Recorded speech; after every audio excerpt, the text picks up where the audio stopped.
ఏంటి నెక్స్ట్ ఏంటి లైఫ్ ఎట్లా ప్లాన్ చేసుకున్నారు? ఇంకా ఏం అనుకోలేదండి. నాకు ఎప్పటి నుంచో ఉన్నదే ఒక స్టోరీ రాసి పెట్టుకున్నాను, ఒక సినిమా తీద్దామని. ఆల్రెడీ చాలా స్టోరీలు ఉన్నాయి, అందులో ఒకటైతే కంప్లీట్ చేశాను మొత్తం screen play.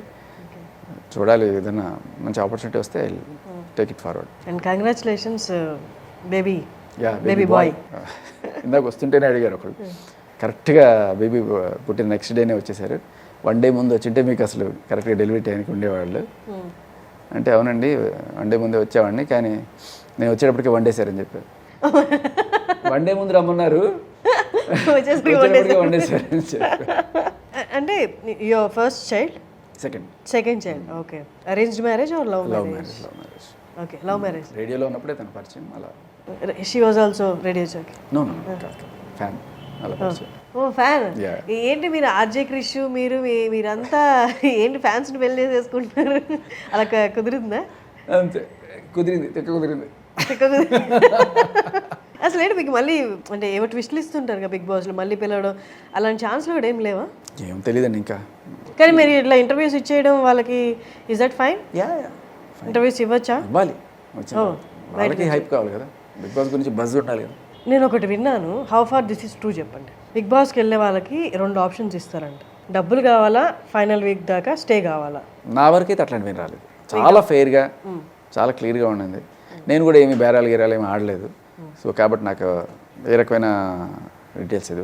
So they offered me, ఒక ఇంటర్వ్యూ అయింది, అడిగారు మీకు ఏమైనా రిజర్వేషన్స్ ఉన్నాయా, నేను చెప్పిన ఐఎమ్ ఏ వీగన్ అండ్ ఇదొకటి, దీనికి నాకేమైనా ప్రాబ్లం మీరు అంటే అక్కడ ఎగ్గులు అన్నీ ఉంటాయి, అవి నేను తెలియదు, నేను ప్రోటీన్ పౌడర్ తెచ్చుకుంటాను, నాకు విటమిన్ ట్యాబ్లెట్స్ తెచ్చుకుంటాను, that's okay, you can take it. అలాగే మా ఆవిడ డెలివరీ ఉంది, మేబీ వీలైతే ఒకరోజు నన్ను పంపించండి, అది కుదరదు కావాలంటే మేమే ఏదో రకంగా మీకు తీసుకురావడమో లేకపోతే ఫోటో చూపించడమో చేస్తాం ఆ టైంకి. సరే దట్స్ ఫైన్ అనుకుని వెళ్ళాను. సో ఇది తప్ప నాకు ఇంకా వేరే రకమైన ఇంకా అదే రెమ్యూనరేషన్ నాకు తక్కువ ఎక్కువ అని అడగడాలు అట్లాంటివి ఏం లేదు. వాళ్ళు డిసైడ్ చేసింది ఓకే అన్నారా? నాకేమి దాని గురించి నాకు I felt that opportunity is great. ఇంకా ఇంకొన్ని రోజులు ఉంటే ఇంకా ఎక్కువ డబ్బులు వచ్చావా? ఓకే, డబ్బులు ఇస్ ఫైన్, డబ్బులు ఎప్పుడు కావాలి, అందరికీ కావాలి. డ్యూరేషన్ అనేది ఇంకొన్ని రోజులు ఉంటే more visibility and more. Shekhar భాష ఏంటో ఈ గొడవలు పక్కన పెట్టేస్తే శేఖర్ భాష అంటే ఏంటో బియాండ్ గొడవలు తెలిసి ఉండేది కదా. అంటే 2 weeks నాకు అప్పటికి 2 weeks చాలా లెంగ్తీగా అనిపించిందండి. అంటే ఇంకా 100 రోజులు ఇక్కడ ఏం చేయాలి, ఇక్కడ వాళ్ళు ఉండే వాళ్ళందరికీ దండం పెట్టాలి బాబు అంటే 3వ రోజు నాకు అనిపించింది అనమాట. అంటే నాకు ఇది కొంచెం ఓవర్ హైప్ అనిపిస్తుంది. మన ఇంట్లో మనం 6 రోజులు ఉంటాం కదా బయటకు వెళ్ళకుండా, యూనో వండుకుంటాము, టీవీ చూస్తాము, ఫోన్లు చూసుకుంటాము, is that fine? No, TV లేదు, ఫోన్ లేదు, ఫస్ట్ పాయింట్.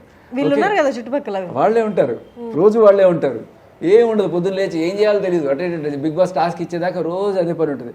2వ రోజు 3వ రోజు 4వ రోజు అయ్యేటప్పటికి ఫస్ట్ ఫీలింగ్ ఏంటంటే ఏదో అనుకుని అంత ఈజీ అనుకుని వచ్చాం, వాళ్ళు ఇలా చేశారు వీళ్ళు ఇలా చేశారని మనం చెప్పుకునే, మేము కూడా ఇలాగే అనుకునేవాళ్ళం. వచ్చింది ఏముందిరా, వాళ్ళు ఇంతకన్నా బాగా ఉండొచ్చు కదా అలా. బట్ నాకు అర్థమైంది ఏంటంటే వాళ్ళు నిజంగా దేవుళ్ళు రా బాబు, 100 రోజులు ఇక్కడ ఇట్లా ఉన్నారంటే చాలా వాళ్ళకి అంతే. మీరు ఎప్పుడు మిమ్మల్ని లాక్ చేసుకొని ఒక ఇంట్లో 2 రోజులు ఉండలేదా వితౌట్ టీవీ, వితౌట్ ఫోన్? 2 రోజులు ఉండొచ్చు, పెద్ద విషయం కాదు, కానీ 100 రోజులు ఏంటండి.